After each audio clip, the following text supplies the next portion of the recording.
ఇప్పుడే పెద్ద ట్రైలర్ చూడడం జరిగింది. ఈ ఇయర్లోని రాజేషాబ్ తర్వాత టీఎఫ్ఏకి బిగ్ బడ్జెట్ ఫిల్మ్ ఇదే అనుకుంటా. 350 crores దాటి ఖర్చు పెట్టారంట దాదాపుగా ఈ సినిమాకి. ఓల్డ్ టైమ్ లైన్ లోని ఉత్తరాంధ్ర రూరల్ స్పోర్ట్స్ మీద బేస్ అయి ఉన్న ఈ సినిమా మీద ముందు నాకు ఇంట్రెస్ట్ ఉంది. ఈవెన్ మా ఊర్లో ఆడిషన్స్ కూడా జరిగాయి ఈ సినిమాకి సంబంధించి. కానీ ఆ ఓల్డ్ ఉత్తరాంధ్ర శ్రీకాకుళం పాత స్లాంగ్ని మాట్లాడే వాళ్ళని మాత్రమే సెలెక్ట్ చేసుకున్నారు. ప్రెసెంట్ టైం లోకల్ టౌన్లో అయితే మాత్రం చాలా మందికి ఆ స్లాంగ్ అయితే రాకపోవచ్చు, కానీ విలేజర్స్కి అండ్ ఒకప్పటి వాళ్ళకి 90s వాళ్ళకి అయితే మాత్రం ఆ స్లాంగ్ బాగా టచ్ అవుతుంది. అండ్ మా ఊర్లోని స్పోర్ట్స్ ఐకాన్, అఫ్ కోర్స్ ఉత్తరాంధ్రలోనే స్పోర్ట్స్ ఐకాన్ కోడి రామ్మూర్తి గారి లైఫ్ స్టోరీ మీద బేస్ అయి ఉన్న సినిమాని కూడా ఇనీషియల్గా రూమర్స్ వచ్చాయి.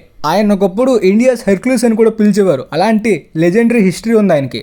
తర్వాత కొన్ని సెట్స్లోని కోడి రామ్మూర్తి అనే నేమ్స్తోని కూడా కొన్ని కనిపించాయి పెద్ద ఫిలింకి సంబంధించి. కాకపోతే ఈ ఫిలిం డైరెక్ట్గా ఆయన లైఫ్ స్టోరీ మీద బేస్ అయి ఉన్న బయోపిక్ అయితే కాదు. ఈవెన్ హీరో క్యారెక్టర్ కేవలం కొన్ని రిఫరెన్సెస్ సిమిలారిటీస్ తప్పించి కంప్లీట్గా ఆయన క్యారెక్టర్నే ఇన్స్పైర్ అయ్యి తీసిన ఫిక్షనల్ క్యారెక్టర్ కూడా కాదని క్లారిటీ వచ్చేసింది ఈవెన్ ట్రైలర్ చూసిన తర్వాత. ఈవెన్ డైరెక్టర్ ఊర్లో ఎవరో పెద్ద అనే నేమ్తోని వాలీబాల్ ఆడే స్పోర్ట్స్ పర్సన్ కొంచెం ఇన్స్పైర్ అయ్యి కూడా ఈ క్యారెక్టర్ రాశానని కూడా చెప్పారంట. ట్రైలర్ కొంచెం లెంతీగా అనిపించింది. అంటే 3 minutes దాటి ఉంది కదా బ్రో, అందువల్లనే లెంతీ అనిపించచ్చు అని అనకండి. దురంధర్ ట్రైలర్ చూసారు కదా, డ్యూరేషన్ ఎక్కువ ఉన్నా ఇంపాక్ట్ ఎక్కువ ఉంది. ఎన్నిసార్లు ఆ ట్రైలర్స్ని రిపీట్స్ వేసానో లెక్క పెట్టలేను. ఓకే, ఈ పెద్ద ఫిలిం మల్టిపుల్ స్పోర్ట్స్ మీద బేస్ అయిన సినిమా అని కూడా ఆల్మోస్ట్ కన్ఫర్మ్ అయిపోయింది. అండ్ ట్రైలర్లో చూపించిన ఎలిమెంట్స్ క్రికెట్, రెస్లింగ్, రన్నింగ్ చాలానే ఉన్నాయి. Of course hero romance, fights, dance ఇవి కూడా చేస్తాడు. ట్రైలర్లోని విలన్స్ని చూపించగానే ఒక రొటీన్ డల్ వైబ్స్ అయితే వచ్చాయి. ఎందుకంటే చాలా టాలీవుడ్ ఫిల్మ్స్లోని ఆల్రెడీ చూసేసిన విలన్స్ని మళ్ళీ కాస్ట్ చేయడం, ఆ ఫీలే రొటీన్ ఫోర్స్డ్గా ఉంటుంది, న్యాచురల్గా ఉండదు. కానీ శివన్న గారిని కాస్టింగ్ తీసుకోవడం అండ్ ముఖ్యంగా మున్నాభయ్య, దివ్యాండుని కూడా కాస్టింగ్ తీసుకోవడం చాలా చాలా మంచి డిసిషన్ అని చెప్పాలి. వీళ్ళిద్దరూ చాలా ఫ్రెష్ వైబ్స్ అయితే ఇచ్చారు విలన్ క్యారెక్టర్స్కి. అండ్ మిర్జాపూర్లోని మున్నాభయ్యకి తెలుగు డబ్బింగ్ చెప్పిన ఆ ఆర్టిస్ట్తోనే డబ్బింగ్ చెప్పించడం అనేది కూడా చాలా మంచి డిసిషన్ అని చెప్పాలి. ఆ వైబ్స్ అయితే బాగా వస్తే చాలా మంది కనెక్ట్ అవుతారు, ఇంపాక్ట్ కూడా బాగుంటుంది. ఈయనకైతే ఆ సలార్ ఫిల్మ్లో ఉన్నట్టే మళ్ళీ ఆ రొటీన్ బిహేవియర్తోనే ఈ క్యారెక్టర్ ఇచ్చినట్టున్నారు. ఇలా ట్రైలర్లోని చాలా విలన్స్ కనిపించారు. మెయిన్ విలన్ ఎవరు అనే సర్ప్రైజ్ని అలానే ఉంచితే బాగుంటుంది. రంగస్థలంలోని చాలా బాగా వర్క్ అయింది అదే కాబట్టి మేబీ ఈ పెద్ద ఫిల్మ్లో కూడా అలాంటి క్లైమాక్స్ ట్విస్ట్ ఏమైనా ఉంటుందా? జాన్వీ కపూర్కి ఫాదర్ క్యారెక్టర్లోని రావు రమేష్ కనిపించబోతున్నారు, కానీ ట్రైలర్లోని ఎక్కడ కూడా ఆయన్ని చూపించలేదు. వాళ్ళ పార్టీని వాళ్ళ కూతురే ప్రమోట్ చేస్తుంది. కాకపోతే పిచ్చ వియర్డ్ ప్రమోషన్ ఇది. చూపించిన ఈ ట్రైలర్లోని 2-3 సీన్స్కే పిచ్చ ఇరిటేషన్ తెప్పించేలాంటి బిహేవియర్ ఉన్న ఈ క్యారెక్టర్ ఫిల్మ్లో ఎంత ఓపిక పట్టాలో మరి దేవరాకే చాలా కష్టమైంది. దాంతోపాటు బ్యాక్గ్రౌండ్లోని ఆ లాంతరు గుర్తు, ఈ పాంప్లెట్స్ ఇవన్నీ కూడా ఏదో స్టోరీ డీటెయిలింగ్ కోసం వాళ్ళేం రివీల్ చేయలేదులేండి. కేవలం సినిమాలో హీరోయిన్ ఉన్న సీన్స్ కూడా ట్రైలర్లో కొన్ని పెట్టాలి కాబట్టి పెట్టారు. హీరోయిన్ అన్నాక గ్లామర్ని ఎక్స్పోజ్ చేయాలి, కానీ 80s 90s టైమ్ లైన్లోని విలేజ్లోని ఇలాంటి డ్రెస్ తోటి ఎవరు కూడా ఉండరు. అది వెరీ వెరీ అన్కన్విన్సింగ్గా ఉంటుంది. కానీ ప్రాబ్లం అది ఒకటే కాదు, మేల్స్ అయినా ఫీమేల్స్ అయినా వాళ్ళకి నచ్చిన కాస్ట్యూమ్ వేసుకుంటారు, అది వాళ్ళ ఇష్టం, వాళ్ళ ఫ్రీడమ్. కాకపోతే ఇక్కడ problem director vision and intention. But ఇక్కడ మసాలా కమర్షియల్ ఫిల్మ్స్ యొక్క డైరెక్టర్స్ ఇంటెన్షన్ కేవలం హీరోయిన్ అంటే ఆ గ్లామర్ని ఎక్స్పోజ్ చేయడానికి, వాళ్ళని అబ్జెక్టిఫై చేయడానికి మాత్రమే అన్నట్టు పెడతారు. అలాంటి ఉమెన్స్ని డిగ్రేడ్ చేసేలాంటి, అబ్జెక్టిఫై చేసేలాంటి క్యారెక్టర్స్ని కూడా హీరోయిన్స్ ఎందుకు యాక్సెప్ట్ చేస్తున్నారో తెలియట్లేదు. మేబీ పాపులర్ కమర్షియల్ ఫిల్మ్స్ కాబట్టి పాపులర్ అవుతాం, క్లిక్ అయితే కెరీర్ బాగుంటుందేనేమో.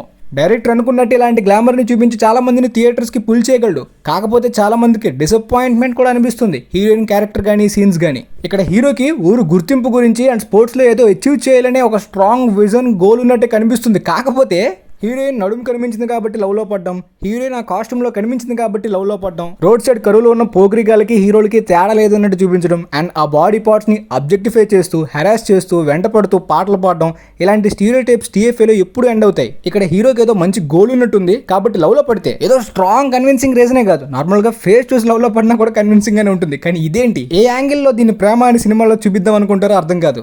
ఇక్కడ ట్రైలర్లోని జగపతి బాబు గారి క్యారెక్టర్ని మీరు అబ్జర్వ్ చేసే ఉంటారు. మేబీ వాళ్ళ ఊరికి స్టేషన్ లేనట్టుంది, స్టాప్ కూడా లేనట్టుంది, అక్కడ వచ్చే ట్రైన్ని ఆపుతున్నాడు అనమాట. కానీ ఏదో ఎమర్జెన్సీ అన్నట్టు ఆ ఫ్లాగ్ని ఊపడం, వెంటనే వాడు కూడా అది ఎమర్జెన్సీ అని అబ్జర్వ్ చేయడం. అండ్ కొన్నిసార్లు వీళ్ళకి ఆ ట్రైన్ జర్నీ అంటే అక్కడ స్టేషన్, బస్ స్టేషన్ ఏవి లేకపోవడం వలన దాదాపుగా కొండలెక్కి చాలా వరకు ట్రావెల్ చేసి వెళ్తున్న సీన్స్ కూడా ట్రైలర్లోని చాలానే చూపించారు. సో కేవలం స్పోర్ట్స్ వరకు మాత్రమే కాదు, చాలా ప్రాబ్లమ్స్ని ఆ ఊరు ప్రజలు ఫేస్ చేస్తున్నట్టు చూపిస్తున్నారు. విజయనగరంలోని ఇలాంటి కొండలు, అడవులు చాలానే ఉన్నాయి. బట్ ఊరు పేరు ఏది కూడా ట్రైలర్లోని మెన్షన్ చేయలేదు. కానీ ఆ కొండ ప్రాంతంలో ఉన్న వాళ్ళకి గుర్తింపు రావడం కోసం వీళ్ళు స్పోర్ట్స్ని మెయిన్ గోల్గా పెట్టుకుని, పెద్దని ఇన్స్పిరేషన్గా తీసుకుని పిల్లలు, కుర్రోలు చాలా మంది స్పోర్ట్స్లో ఇన్వాల్వ్ అవుతున్నట్టు కూడా ట్రైలర్లోని చూపించారు. పెద్ద అన్ని స్పోర్ట్స్లోని కూడా ఒక టాప్ అథ్లీట్, వాళ్ళకి ఒక ఇన్స్పిరేషన్. ఆఫ్ కోర్స్ తమిళ ఫిల్మ్సే కాదు, టాలీవుడ్లో కూడా ఇలాంటి ఆపరేషన్ బేస్డ్ ఫిల్మ్స్ చాలానే చూసాం. ఈ ప్రాంతంలో ఉన్న వాళ్ళకి కేవలం గుర్తింపు మాత్రమే కాదు, సరైన ఫెసిలిటీస్ గానీ స్వేచ్ఛ గానీ ఏది లేనట్టు దారుణమైన స్లేవరీ ఆపరేషన్ ని ఫేస్ చేస్తున్నట్టు చాలా సీన్స్ లోనే చూపించారు. స్టేషన్ లేదు, స్టాప్ లేదు కాబట్టి కొండ ఎక్కి వెళ్లాల్సి వస్తుంది, చాలా అవమానాలు దారుణాలు ఫేస్ చేయాల్సి వస్తుంది. అలా అని చెప్పి ట్రైన్ పట్టాలని కాల్ చేస్తే ట్రైన్ యాక్సిడెంట్ అయ్యి ట్రైన్లో ఉన్న వాళ్ళు కూడా చనిపోతారు కదా. మేబీ ఈ సీన్ వెనక ఒక స్ట్రాంగ్ కన్విన్సింగ్ రీజన్ అయితే సినిమాలో ఉంటుంది అనుకుంటున్నాను. ఇది కేవలం ట్రైలర్ కాబట్టి మనకి ఎందుకు ఇలా చేస్తున్నాడు అనేది అర్థం కాదు కదా. ఫిల్మ్లోని డైరెక్టర్కి బిగ్గెస్ట్ ఛాలెంజ్ యాక్షన్ మాస్ ఎలివేషన్సే కాదు, ఈ స్పోర్ట్స్ సీన్స్. ఇంతకు ముందు ఇండియాలోని చాలా స్పోర్ట్స్ డ్రామాస్ ఉన్నాయి, ఆ ఫిల్మ్స్ టేకింగ్ కానీ ఆ ఎక్స్పీరియన్స్ అదిరిపోయేలా ఇచ్చే. మరి వాటి రేంజ్లోనే పెద్ది కూడా మ్యాచ్ చేయాలంటే ఈ రెస్లింగ్, క్రికెట్, రన్నింగ్ ఇవన్నిటిని కూడా ఎలా చూపిస్తారో చూడాలి. Of course Dangal Sultan range wrestling scenes ని మ్యాచ్ చేయలేకపోవచ్చు, కానీ చూస్తున్నంతసేపు ఎంటర్టైనింగ్ గా పర్ఫెక్ట్ గా అనిపిస్తే చాలు. ట్రైలర్ లోని చాలా స్టఫ్ లోని చాలా డీటెయిల్స్ క్లారిటీగా ఇచ్చేశారు. అంటే కేవలం జగపతి బాబు గారు పడుతున్న ఈ ఆపరేషన్ ప్రాబ్లం అండ్ ఊరు కోసం ఆయన చేస్తున్న ప్రయత్నం మాత్రమే కాదు, ఈ కుర్రోళ్ళందరూ కలిసి దాదాపుగా కొండ ప్రాంతాలు దాటేసి స్పోర్ట్స్ గురించి అనుకుంటాం. మరి మేబీ ఇక్కడ చిన్న లాజ్ లోని డబ్బులు ఇచ్చి వాళ్ళందరూ కూడా అక్కడ పడుకోవడం, పెద్ది కూడా వాళ్ళతో పాటే ఉండడం. అంటే ఎలోన్ గా వాళ్ళు వెళ్తుంటే ట్రైన్ ఎలానో లేదు, నడిచైనా వెళ్తున్నారు కాబట్టి వాళ్ళు ఆడితే వాళ్ళకి పేరు వస్తుంది, వాళ్ళకి గుర్తింపు వస్తుంది. అప్పుడు వాళ్ళు మన కింద బానిసల్లా ఉండరు కాబట్టి ఈ పెద్దవాళ్ళు వాళ్ళని ఆపి చావగొట్టడం, వాళ్ళని ఆడనివ్వకుండా చేయడం, అసలు వాళ్ళని సేఫ్గా వెళ్ళనివ్వకుండా చేయడం వల్లనే పెద్ద వాళ్ళతో తోడుగా వెళ్లాల్సి వస్తుంది. ఇదంతా కూడా ఒక టిపికల్ ఆపరేషనే. అంటే విలన్స్ కంటూ సపరేట్ మోటివ్సే ఉండవు ఈ ఆపరేషన్ కేటగిరీలోనే. కూలోలు వాళ్ళు గేమ్స్ ఆడి వాళ్ళకంటూ గుర్తింపు పేరు వస్తే మన కింద బానిసల్లాగా మనం చెప్పినట్టు వినరు కాబట్టి వాళ్ళ రేంజ్ మారిపోతుందని వాళ్ళని ఆపడం. పొలిటికల్ ప్రమోషన్గా స్పోర్ట్స్ని ఎంకరేజ్ చేస్తూ వాళ్ళకి బ్యాట్ని బాల్ని గిఫ్ట్గా ఇస్తున్నా కూడా వాళ్ళని బయటికి ఎదగనివ్వకుండా ఎలా ఆపుతున్నారనే ఆపరేషన్ని చూసి హీరోయిన్ కూడా మారిపోతుందేమో. ట్రైలర్లోని దివ్యాండు క్యారెక్టర్ కూడా అలానే ఉంది. మేబీ రావు రమేష్ కొడుకో లేదంటే శివన్న కొడుకు అయి ఉంటాడు.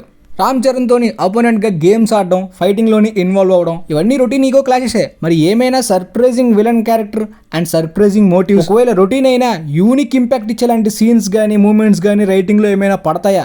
రంగస్థలంలోని జగపతి బాబే మెయిన్ విలన్ అనుకుంటాం, కానీ ప్రకాష్ రాజు హీరో వాళ్ళ అన్నని చంపడం, దాని వెనకున్న రీజన్ అంతా కూడా రొటీన్గా ఉన్నప్పటికీ అది రివీల్ చేయడం చాలా యూనిక్ ఇంపాక్ట్ ఇచ్చింది. సో పెద్దిలో కూడా అలాంటిది ఏమైనా ఉంటుందా అనే ఒక చిన్న హోప్ అయితే ఉంది. ఎందుకంటే రంగస్థలం అంటే ఆ సుకుమార్ స్టూడెంట్ సేమ్ ఆ టైప్లోనే ప్లాన్ చేస్తూ స్పోర్ట్స్ ఎలిమెంట్ని కూడా ఇన్వాల్వ్ చేసి, ఇన్ఫాక్ట్ ఆర్సీ లెగ్స్ కూడా కట్ అయిపోతాయి అనేలాంటి ఒక యూనిక్ రూమర్స్ అయితే స్ప్రెడ్ అవుతున్నాయి. నేను ఒప్పినా చూడలేదు అని చాలా మంది బాగాలేదని కూడా అన్నారు, కానీ సినిమా రిలీజ్ కి ముందే ఆ కటింగ్ సీన్ లీక్ అయిపోయి ప్రమోషన్స్ కి బాగా వర్క్ అయిపోయింది సినిమాకి. బట్ ఈ సీన్ లోని లెగ్స్ ఉన్నాయి, పెద్ద నేషనల్ ప్లేయర్, నేషనల్ గేమ్స్ కూడా ఆడుతున్నాడు. మరి ఇది ఫ్లాష్ బ్యాక్ టైమ్ లైన్ లా కూడా అనిపించట్లేదు. స్పోర్ట్స్ తోని ఆ ఊరు కోసం, ఆ గుర్తింపు కోసం దాదాపుగా ఢిల్లీ వరకు వెళ్ళేలాంటి కొన్ని సీన్స్ ని కూడా చూపించారు. అండ్ అక్కడ ఎన్ని ప్రాబ్లమ్స్ పడుతున్నాడు సర్వైవ్ అవ్వడానికి అండ్ వాళ్ళని ఒప్పించడానికి. రియాలిటీలోని రియలిస్టిక్ గా అది ఇంపాసిబుల్, కానీ సినిమాలోనే సినిమాటిక్ లిబర్టీస్ ఖచ్చితంగా వాడక తప్పదు. మరి సిల్లీగా కాకుండా కొంచెం కన్విన్సింగ్ గా ఉన్నా చాలు. మరి చూద్దాం, పెద్ది ఊరు గుర్తింపు కోసం పారాలింపిక్స్ ఆడడం మాత్రమే దిక్కని కాళ్ళు నరికేసుకుని అందులో జాయిన్ అవుతాడు హ్యాండిక్యాప్డ్ కోటాలో అని కూడా టాక్. అండ్ ట్రైలర్ లోని మొత్తం చూపించలేదు అనుకుంటా, కొంచెం రివీల్ చేశారు. అదే ఆర్సీ యొక్క యాక్టింగ్ పొటెన్షియల్ కూడా ఈ సినిమాలోని, స్టోరీలోని, క్యారెక్టర్లోని చాలానే ఉందని. రంగస్థలం చిట్టిబాబు వైబ్స్ వస్తున్న ఒక వెర్సటాలిటీ అయితే ఈ పెద్ద క్యారెక్టర్ చూస్తున్నప్పుడు కూడా మనకి కలగాలి. అది సినిమా చూస్తున్నప్పుడే కలుగుతుందేమో మేబీ.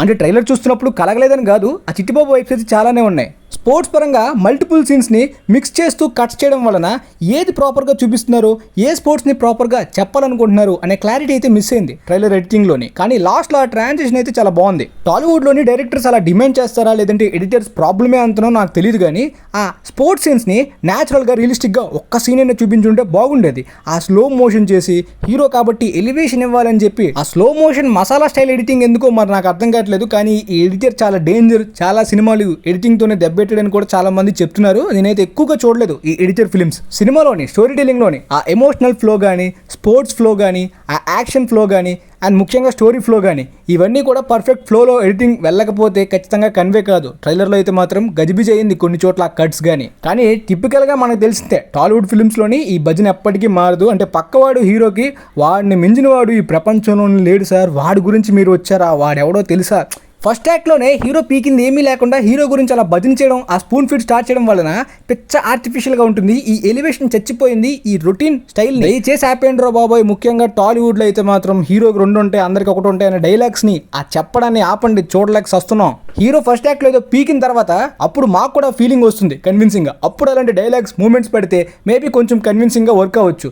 ఆడెవడో కూడా తెలియకుండానే ఈ భజన ఏంటి. హీరో స్టార్ హీరో కావచ్చు, కానీ అక్కడ క్యారెక్టర్ వేరు కదా. మనకు అక్కడ స్టార్ హీరో కనిపించకూడదు, క్యారెక్టర్ మాత్రమే కనిపించాలి. ఆ క్యారెక్టర్ ఇచ్చిన ఇంపాక్ట్ వలన మనకు ఆ స్టార్ హీరో మీద రెప్యుటేషన్ కానీ రెస్పెక్ట్ కానీ పెరగాలి తప్పించి స్టార్ హీరో కాబట్టి ఆ క్యారెక్టర్కి కూడా అలాంటి భజన ఇవ్వడం దరిద్రమైన రోత. ఇప్పుడు రామ్ చరణ్ని క్రిటిసైజ్ చేస్తే ఎన్టీఆర్ ఫ్యాన్ అని, ఎన్టీఆర్ని ట్రోల్ చేస్తే రామ్ చరణ్ మెగా ఫ్యాన్ అని, ఈ కాపులు చౌదరీలు గొడవల్లో నన్ను లాక్కండి. ఆ రెండు కమ్యూనిటీస్కి నాకు ఎలాంటి సంబంధం కూడా లేదు. ఇలాంటి రోత ఏ హీరోకి పెట్టినా కూడా నాకు రోత అని అనిపిస్తుంది. ఇది నేను చాలాసార్లు చెప్పాను. నా రివ్యూస్ని ట్రైలర్ బ్రేక్ డౌన్స్ అన్నింటినీ ఎప్పటి నుండో ఫాలో అవుతున్న వాళ్ళకైతే క్లారిటీగా తెలుస్తుంది. మరి ఇది గైస్ నాకైతే ట్రైలర్లో అనిపించిన ప్లస్ అండ్ మైనస్ పాయింట్స్ ఇవే. మరి మీకేమనిపించాయో కింద కమెంట్ సెక్షన్లో తెలియజేయండి. గేమ్ చేంజర్ నేను ముందే ఫిక్స్ అయిపోయాను, స్కిప్ చేసేసాను. కానీ పెద్ద సినిమా మీద స్టిల్ నాకు ఇంట్రెస్ట్ ఉంది. చూద్దాం, చూసిన తర్వాత ఎలా అనిపిస్తుందో కూడా రివ్యూ మన ఛానల్లో మాట్లాడుకుందాం. వీలైతే వీడియోని మీ ఫ్రెండ్స్లో ఉన్న వాళ్ళకి కూడా షేర్ చేయండి, మేబీ వాళ్ళకి కూడా యూజ్ అవ్వచ్చు. And thanks for watching guys.